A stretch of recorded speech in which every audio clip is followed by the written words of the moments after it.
جن کو نعوذ باللہ صحابہ کرام رضی اللہ تعالیٰ اجمعین سے نفرت ہے، چاہے وہ سلمان ندوی ہو، چاہے کوئی بھی ہو دنیا کا بندہ، ان کو کہو کہ ایک بار اپنے آپ کو محمد الرسول اللہ سے الگ کر کے دیکھیں، تمہاری اوقات کیا ہے دنیا میں، تمہاری حیثیت کیا ہے، ابھی تمہیں پتہ لگ جائے گا۔ تم اپنے آپ کو محمد الرسول اللہ سے علیحدہ کر کے دیکھو۔ اللہ اکبر۔ سیدنا زید رضی اللہ تعالیٰ عنہ اور سیدنا خبیب رضی اللہ تعالیٰ عنہ، یہ دو صحابی ایسے ملتے ہیں کہ مدینے سے دور، مکے سے بڑی دور، ابو سفیان اس وقت موجود تھے، مسلمان نہیں ہوئے تھے۔ ان کو جب پھانسی دی جانے لگی نا تو ان کو دشمن نے کہا کہ بس اتنا کرو، ہم تمہاری پھانسی ٹال دیتے ہیں، تم جو تختہ دار پر کھڑے ہو بس اتنا کہہ دو، اتنا کہہ دو کہ میری جگہ نعوذ باللہ میرے نبی کو آپ پھانسی دے دیجئے۔ صرف کہنا ہے، وہ نبی تک پہنچ نہیں سکتے۔ تو کیا کہا سیدنا خبیب نے، سیدنا زید نے، اور فرمایا بدبختو، اگر میں آرام میں بھی ہوتا اپنے گھر میں اور نبی علیہ الصلوۃ والسلام کے پاؤں میں کانٹا بھی چبھ جاتا، میں تو اس کو برداشت نہیں کرتا ہوں۔ تمہیں مجھے قتل کرنا ہے، مجھے مارنا ہے تو مار لو۔ تمہاری یہ جو خواہش ہے کہ ایک نبی کا وفادار نعوذ باللہ نبی کی غیر موجودگی میں بھی ان کے خلاف کوئی بد زبانی نعوذ باللہ اپنی زبان پر لے آئے تو قیامت آ سکتی ہے، ایسا ممکن نہیں ہو سکتا ہے۔ قیامت آئے گی، یہ بات ممکن نہیں ہوگی۔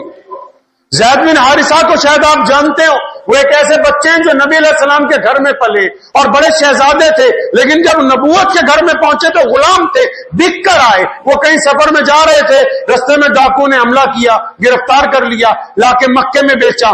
ایک بندے نے خرید لیا، وہ بندہ سیدنا خدیجہ رضی اللہ عنہ کا بھائی تھا، اس نے تحفے میں، بھتیجا تھا، اس نے تحفے میں یہ غلام اپنی پھوپھی جان کو، یعنی ہماری ماں امی خدیجہ کو تحفے میں دے دیا۔ اب وہ بچہ نبی علیہ السلام کے گھر میں پلنے لگا، وہیں پر جوان ہوا ہے۔ تو جب ایک دفعہ سفر میں کہیں گئے، کچھ لوگ اس کے علاقے کے آئے، انہوں نے اسے دیکھا، ارے یہ تو زید بن حارثہ ہے، حارثہ کا بیٹا، یہ تو بڑے لوگ ہیں، زید تم یہاں کیسے؟ میں تو یہاں پہ غلام ہوں۔ یہاں کے کرتے ہو؟ محمد رسول اللہ کے گھر پہ رہتا ہوں۔ انہوں نے جا کے اس کے باپ کو بتایا، اس کی ماں کو بتایا کہ تمہارا بیٹا جو بچھڑ گیا تھا نا، وہ آج کل مدینے میں ہے، محمد رسول اللہ کے گھر میں رہ رہا ہے۔ وہ لوگ گھر سے چلے کئی بوریوں میں مال لے کے، کئی بوریاں سامان کی لے کے، دولت کی لے کے، کہ اپنے غلام بیٹے کو چھڑوانا ہے۔ اس وقت رواج تھا دنیا میں کہ لوگوں کو خرید لیا جاتا تھا، بیچ دیا جاتا تھا۔ زید بن حارثہ کے والد جب پہنچے نبی علیہ الصلوۃ والسلام کے پاس، انہوں نے کہا ایسے ایسے ہمارا بیٹا آپ کے پاس ہے۔ آپ صلی اللہ علیہ وسلم نے کہا بالکل ہے، بلوایا ان کو۔ تو انہوں نے کہا کہ یا رسول اللہ ہم تو اسے آزاد کروانے لائے ہیں۔ تو نبی علیہ السلام نے فرمایا یہ تو ہمارے پاس آزاد ہی ہے، مجھے تمہاری کسی قیمت کی ضرورت نہیں ہے، آپ اس کو لے جا سکتے ہیں۔ اب زید بن حارثہ کو ان کے بھائی نے کہا، امی بہت روتی ہے۔ والد سے جب وہ ملے تھے دھاڑے مار مار کے رونے لگے تھے، وہیں کئی سال بعد ملاقات ہوئی تھی، چچا بھی ساتھ میں آئے تھے۔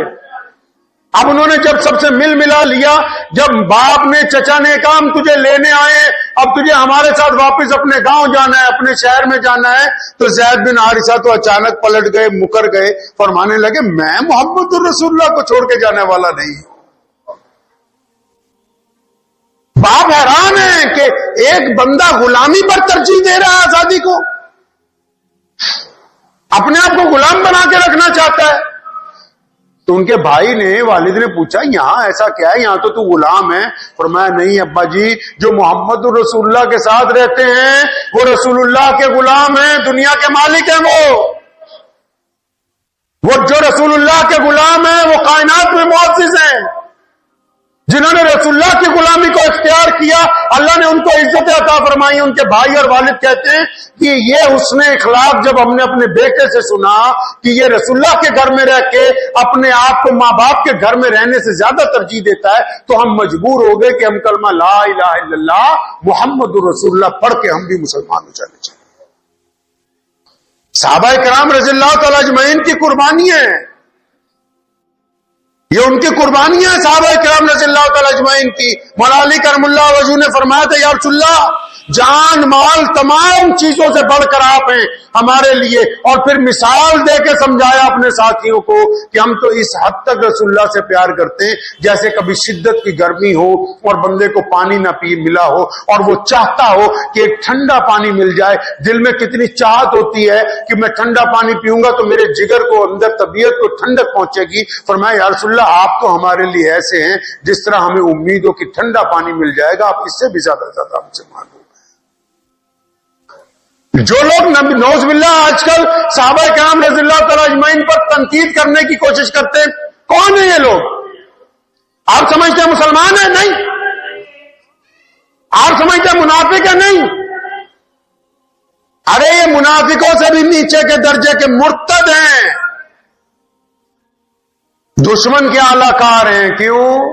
دنیا میں ایک طریقہ ہے کہ جب آپ کا کسی پر بس نہیں چلتا نا, جب آپ کا کسی پر بس نہیں چلتا کہ سامنے والے کسی بڑے آدمی کی آپ برائی کرنا چاہیں, آپ کا بس نہیں چلتا, ڈر لگتا ہے آپ کو, تو آپ پھر اس کو کچھ نہیں کہتے, اس کے دائیں بائیں دوستوں کی, رشتہ داروں کی, جاننے والوں کی برائیاں کرتے ہو. مقصد یہ ہوتا ہے کہ ان کو کمزور کریں گے تو پوری عمارت کمزور ہو جائے گی. جن کو نعوذ باللہ صحابہ کرام رضی اللہ تعالی اجمعین سے نفرت ہے, چاہے وہ سلمان ندوی ہو چاہے کوئی بھی ہو دنیا کا بندہ, ان کو کہو کہ ایک بار اپنے آپ کو محمد الرسول اللہ سے الگ کر کے دیکھیں, تمہاری اوقات کیا ہے دنیا میں, تمہاری حیثیت کیا ہے, ابھی تمہیں پتہ لگ جائے گا. تم اپنے آپ کو محمد الرسول اللہ سے علیحدہ کر کے دیکھو,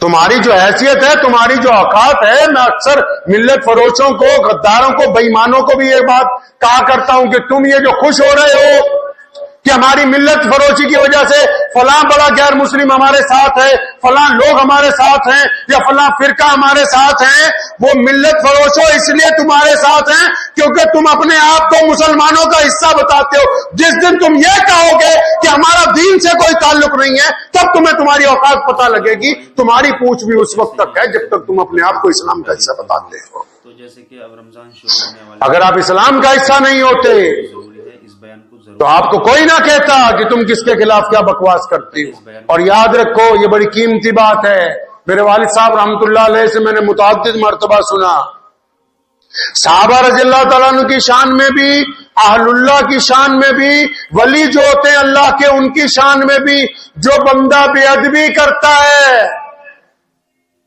نبی تو بہت بڑے مرتبے پر ہیں اور محمد رسول اللہ صلی اللہ علیہ وسلم تو چاند کی طرح ہے, کوئی اس طرف منہ کر کے تھوکنا چاہے گا تو واپس تھوک اس کے چہرے پہ آنے والا ہے.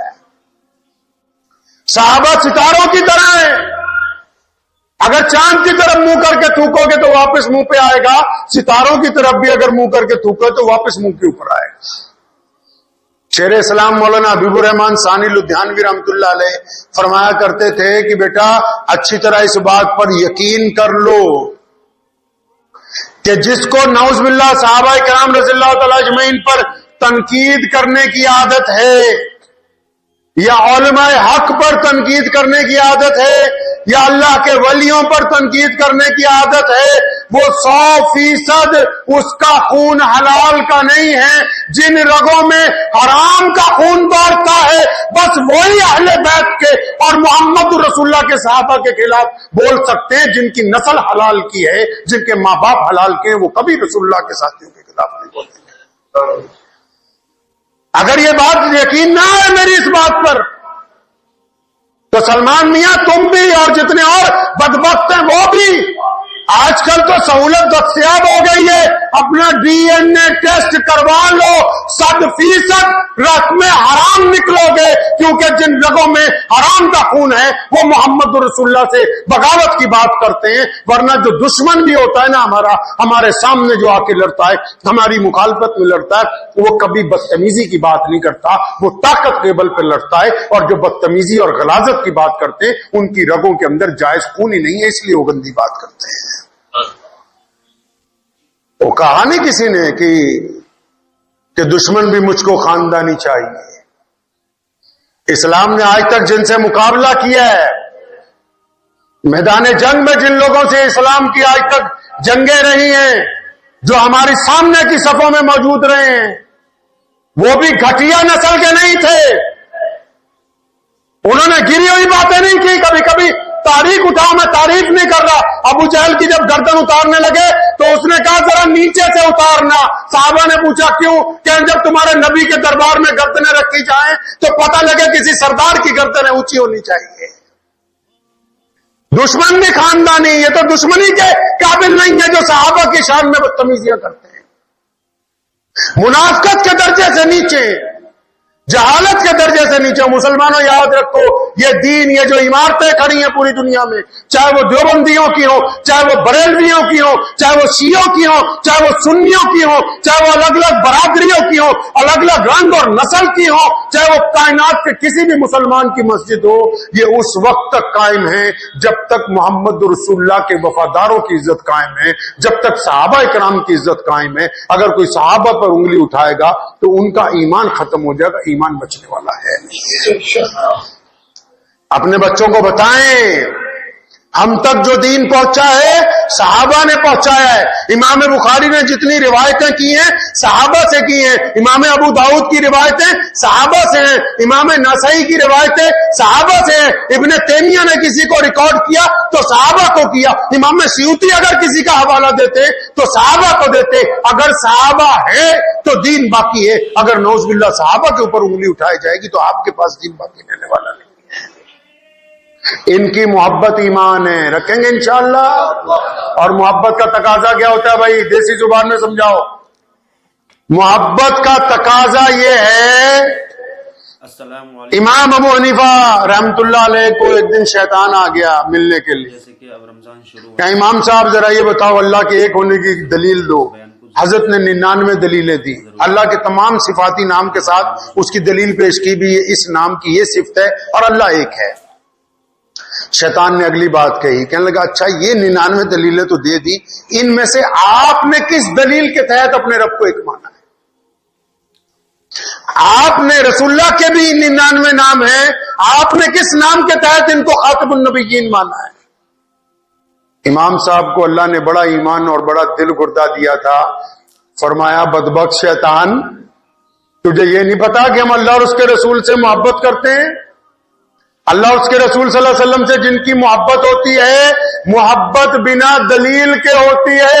دلیلیں تو دشمن کے لیے ہیں. ہم بنا دلیل کے اپنے رب کو اپنا رب اور اپنے نبی کو اپنا نبی تسلیم کرتے ہیں. اس کے لیے دلیل کی کوئی ضرورت نہیں. نعرہ تکبیر، نعرہ تکبیر، ختم نبوت، ختم نبوت، نعرہ تکبیر. محبت کیا ہوتی ہے؟ محبت کو اب آپ سیدھا زبان میں سمجھیے. ہمیں جس سے محبت ہوتی ہے، ہمارا کوئی دوست، ہمارا بھائی، ہمارا کوئی جاننے والا 10,000 بار بھی آپ کو آ کے کہے کہ یار تیری بیوی خراب ہے، تیرا بیٹا خراب ہے، تیرا بھائی خراب ہے، اب کیونکہ آپ کو ان سے محبت بہت زیادہ ہے، آپ ان کی بات سنتے ہو، قبول نہیں کرتے. آپ ان کی بات سنتے ہو، جواب دیتے ہو. تو مسلمانوں یاد رکھو، ہمیں جو صحابہ سے محبت ہے، ہمیں جو صحابہ کے امام، ہم سب کے نبی خاتم النبیین محمد رسول اللہ سے محبت ہے، ہمیں جو اللہ سے محبت ہے وہ بنا دلیل کے محبت ہے. جو بندہ دلیلیں لینے لگ پڑے اور واٹس ایپ پہ مولویوں سے پوچھنے لگ پڑے کہ یزید صحیح تھا یا نہیں تھا، جب تھا یا نہیں تھا بیچ میں آ جائے گا نا، تو اس کا مطلب ہے کہ محبت کو کیڑا لگ گیا ہے. اور جن کی محبت کو کیڑا لگ جائے وہ بے ایمان ہوتے ہیں، بدخلق ہوتے ہیں. اس لیے اپنی محبت کو قائم رکھیے. محبت میں چوں چراں نہیں ہوتی، محبت میں اطاعت ہوتی ہے، وفاداری ہوتی ہے، خلوص ہوتا ہے. بس تو وقت بھی ہو گیا ہے، میرے ساتھ مل کے ایک نعرہ لگا لیجئے اور اس کو بچوں کو بھی سکھانا ہے اپنے انشاءاللہ تعالی. میں کہوں گا مصطفیٰ کے ہم سفر، آپ نے زور سے کہنا ہے ابو بکر، ابو بکر. جن کو تکلیف ہوتی ہے ہوتی رہے، کوئی بات نہیں، لیکن نبی علیہ السلام کے ہم سفر کون ہیں؟ ابو بکر رضی اللہ تعالیٰ. اور پھر میں کہوں گا گلی گلی عمر عمر، تو آپ نے کہنا ہے عمر عمر عمر عمر. مصطفیٰ کے ہم سفر. اوپر لوگ چھتوں میں بیٹھے ہیں، شدت کی گرمی ہے، لیکن نہیں، آپ صلی اللہ علیہ وسلم کے صحابہ کا نام لیجئے، اللہ اس سے بڑی عزت عطا فرمائیں گے انشاءاللہ.